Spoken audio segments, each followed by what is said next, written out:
Hello everybody, this will be a video on how to draw out value area ranges, how to use it in your trading, and just kind of how to identify when to use them, and strategies you can use to kind of incorporate the value area range when trading.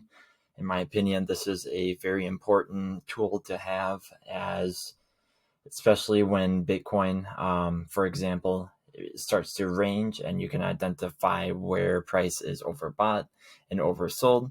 If you guys learned something new from this video, please give me a thumbs up. My goal is by the end of this video that you will be an expert on trading the value area range. And so on TradingView, you just go to the side toolbar here, and it is above or in the category of the long and short positions, and it's on the very bottom, called fixed range volume profile. This is how you can manually put in a to B sort of range alongside in TradingView. And so first off, what you want to be looking for when identifying a possible range is a clear high. You can input a horizontal line, and here you can see price has touched this horizontal line once, twice, a second time, another time, and then it finally kind of broke out of it, acted as support, and then just kind of bounced off again. So you just identify a clear high, and then alongside that, you want to identify a clear low. So again, you can use a horizontal line to kind of identify that. And here you can see multiple support touches, meaning this would be a good range to pull a value area from. Another thing you want to look for too, putting again the horizontal line and the horizontal line low together, you want to be looking for a box.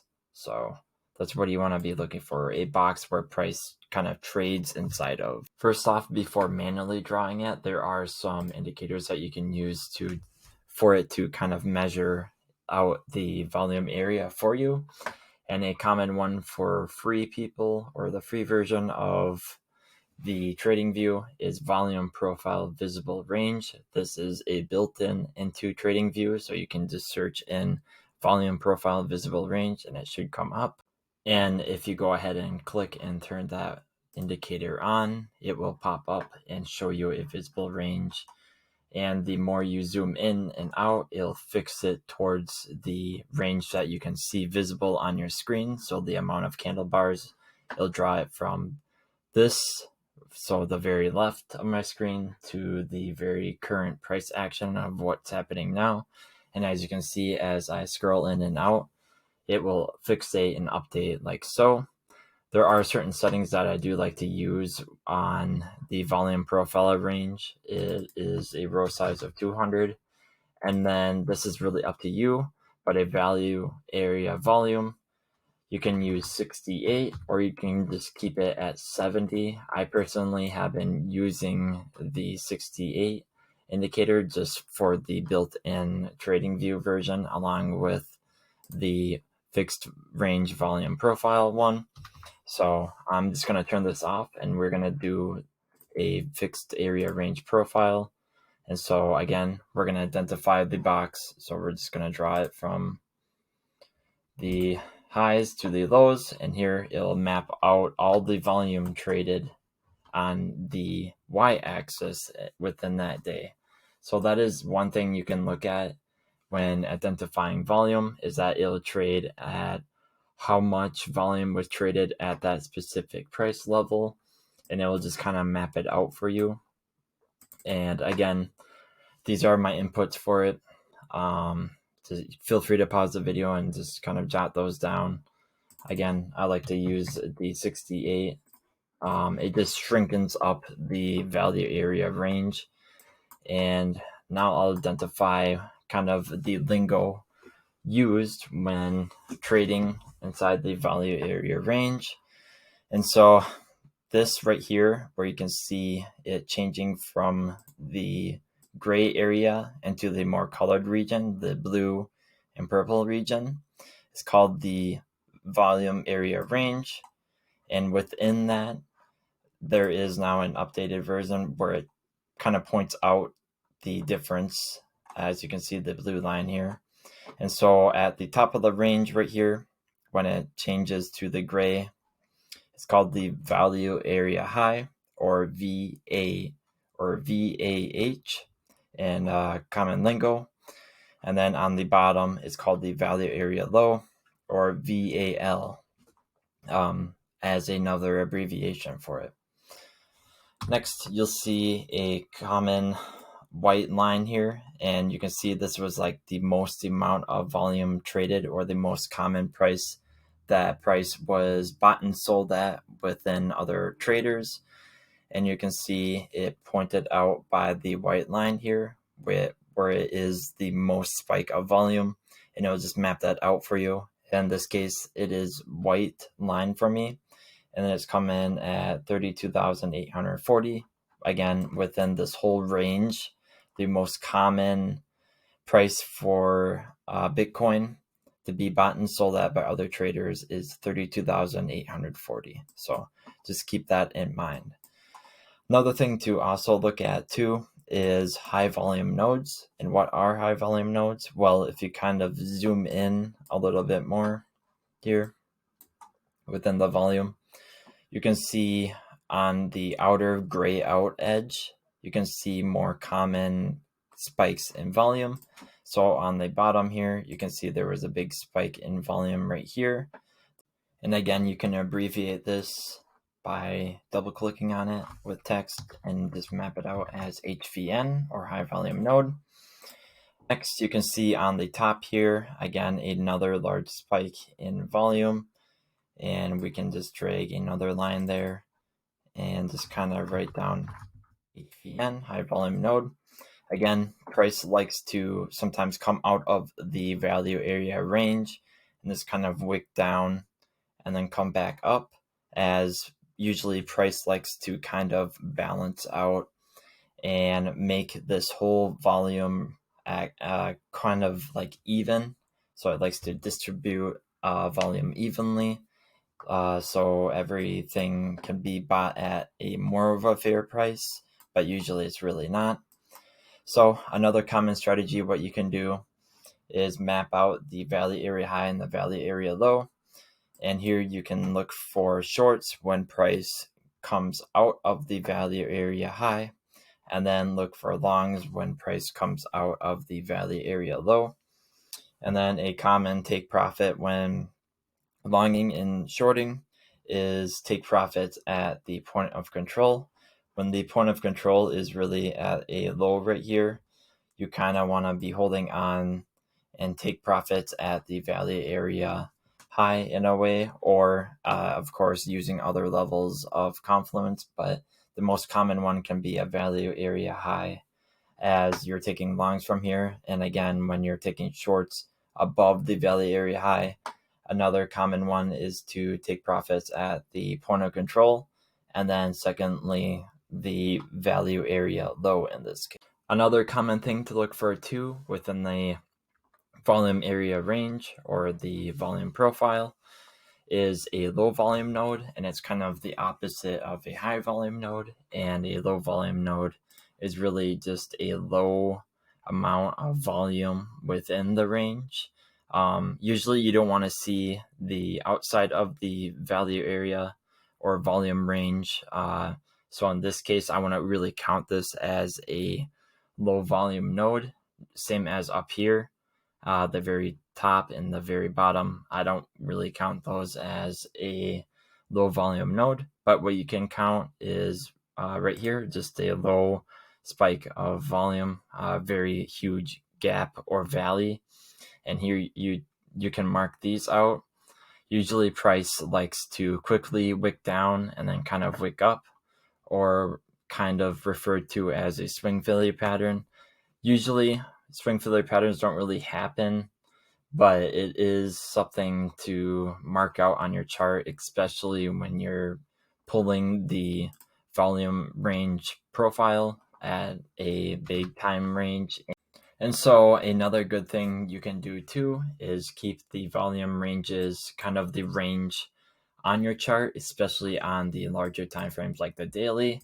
In this example, I do tend to keep multiple folders and just kind of mapping out each value area, as price does like to go and revisit certain value areas. And so you kind of see what I mean here, where right here we have another value area range that we could pull from, another clear range, and again down here, here's another value area range that we could pull,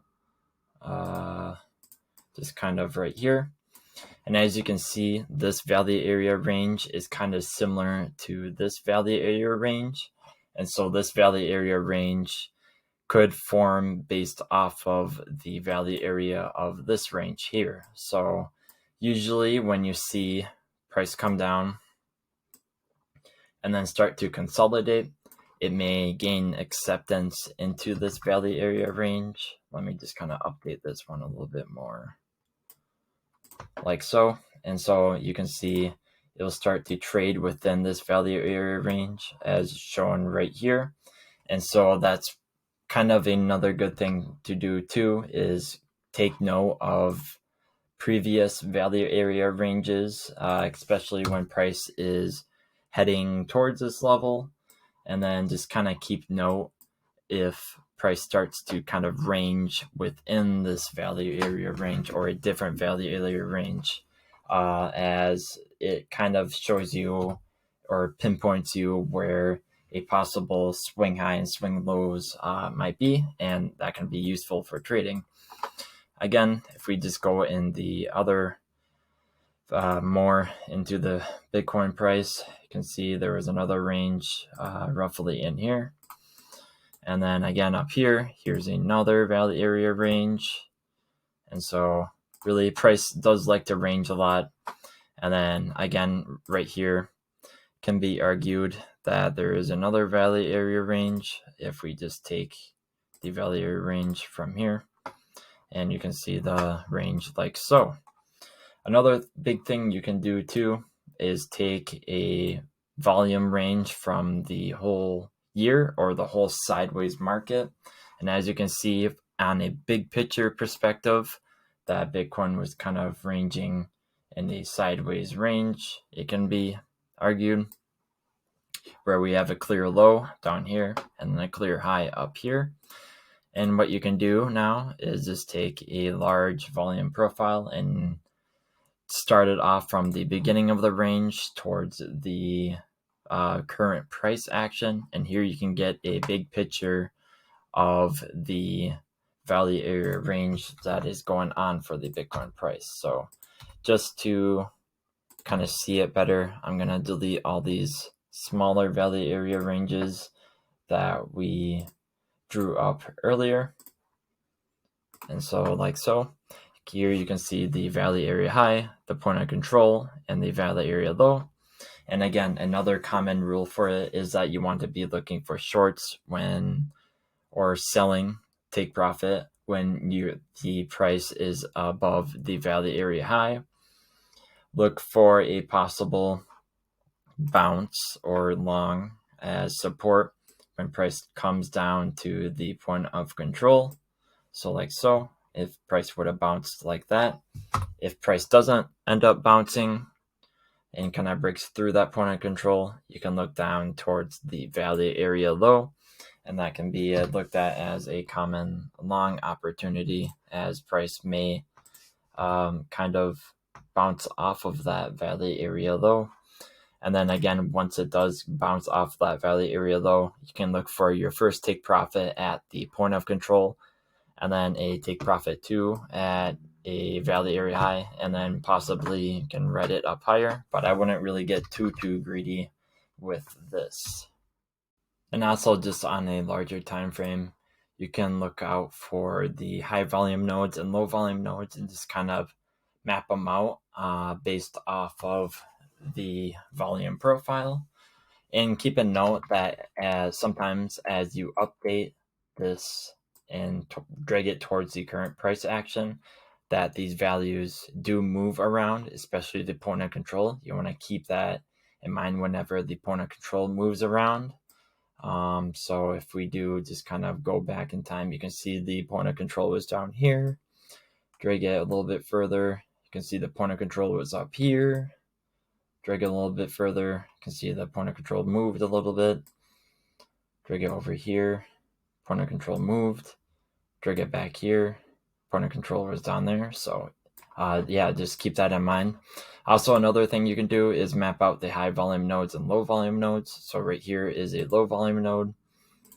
Up here is a high volume node. And then down here, I guess this can be looked at as another high volume node. So that is another thing to keep note of when analyzing the whole volume on the y-axis, or the volume profile in this case. And so that is pretty much it for this video. Make sure to like and subscribe if you haven't already. Plus, I'll leave this in a playlist of trading basics so you guys can go back and kind of reference this video. And thanks. Bye.